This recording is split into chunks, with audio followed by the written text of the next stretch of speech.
Life insurance اور health insurance کا حکم۔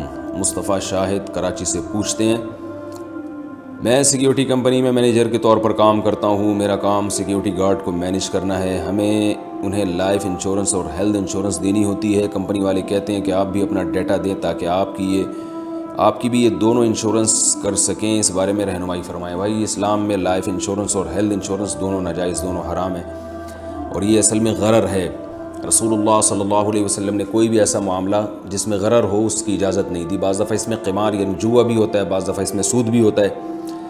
یہ رقم داؤ پہ لگائی جاتی ہے کہ اگر فلاں کا انتقال ہو گیا تو آپ کو رقم مل جائے گی، نہیں ہوا تو رقم بعض دفعہ ڈوب جائے گی، اور بعض دفعہ رقم اصل مل جاتی ہے، وہ ڈوبنے کا چانس نہیں ہوتا، لیکن اضافی رقم مشروط ہوتی ہے کسی کی موت کے ساتھ یا کسی کے حادثے کے ساتھ۔ تو کبھی بھی کسی کے حادثے یا موت کے ساتھ جب آپ کا پروفٹ مشروط ہوگا تو یہ غرر کی ایک صورت ہے۔ غرر کا مطلب غیر یقینی۔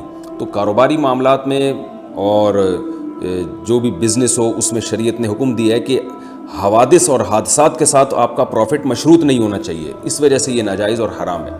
اس کے جتنے بھی دلائل دیے جائیں کہ اس میں لوگوں کو فائدہ ہوتا ہے، تو رسول اللہ صلی اللہ علیہ وسلم کے دور میں جو قمار تھا اس میں تو غریبوں کو بہت زیادہ فائدہ ہوا کرتا تھا۔ عرب یہ کرتے تھے کہ جوا جو جیتتا تھا اور اس کے نام جب رقم نکلتی تھی تو وہ ساری رقم غریبوں میں بانٹ دیا کرتا تھا، اور جوا کھیلا ہی اس لیے جاتا تھا اس دور میں کہ غریب کو خرچ کرنے کے لیے پیسے کسی کے پاس نہیں ہیں، تو وہ جوئے میں پیسے جیت کے غریبوں کو کھلا کے فخر کرتا تھا کہ دیکھو میں نے غریبوں کو کھلایا ہے۔ تو اس کے تو بڑے فائدے تھے، لیکن اسلام نے اس کو حرام قرار دیا کہ غریب کو اگر آپ نے کھلانا ہے تو آپ تمیز سے بزنس کریں جیسے ساری دنیا کرتی ہے بزنس، اور اس طرح کے حوادث کے ساتھ اپنے پروفٹ کو مشروط نہ کریں کہ یہ چیز نکل آئی یا یہ تیر نکل آیا میرے نام سے تو یہ پیسے میں جیت گیا۔ یا انشورنس میں بھی یہی ہوتا ہے کہ حادثہ ہو گیا تو آپ کو پیسے ملیں گے، حادثہ نہیں ہوا تو پیسے نہیں ملیں گے۔ آپ یہ کہہ سکتے ہیں کہ اس میں تو تعاون ہے، جس کے ساتھ حادثہ ہو رہا ہے اس کے ساتھ تعاون ہے، تو تعاون کے لیے اس طرح سے بزنس یہ جائز نہیں ہے۔ تعاون کا طریقہ یہ ہونا چاہیے کہ بہت سے لوگ ایک کمیونٹی بنائیں اور اس کمیونٹی میں پیسے جمع کروائیں، جس کو ضرورت پڑتی ہے اس کے ساتھ ان پیسوں سے تعاون کیا جائے، جیسے بہت ساری کمیونٹی نے بنائے ہوئے ہیں۔ یہ تو انشورنس تو ایک باقاعدہ بزنس ہے۔ میں ابھی اس کے دلائل کی تفصیل میں زیادہ نہیں جاؤں گا، یہ تو بہت لمبا کلپ ہو جائے گا، اس پر علماء نے بہت کچھ لکھا ہے۔ یہ صرف میرا بتانے کا مقصد یہ ہے کہ انشورنس اور کے جواز پہ جو دلائل دیے جاتے ہیں تو علماء ان دلائل سے غافل نہیں ہیں۔ علماء کو پتہ ہے وہ کیا دلائل دیے جاتے ہیں، لیکن وہ سب غلط دلائل ہیں۔ تو اسلام نے جو باہمی تعاون کا طریقہ بیان کیا ہے، یا آپ خود سے بھی کوئی طریقہ ایجاد کر سکتے ہیں، اس طریقے میں یہ ضروری ہے کہ وہ قمار سے، سود سے اور غرر سے پاک ہو۔ تو ان تین چیزوں سے پاک ہونا اس کا ضروری ہے، پھر آپ باہمی تعاون کی کوئی صورت نکالیں۔ تو اور یہ آپ دیکھ لیں انشورنس کے اخلاقی نقصانات بھی کیا ہیں، کہ یہ کمپنیوں کا ایک باقاعدہ بزنس ہے۔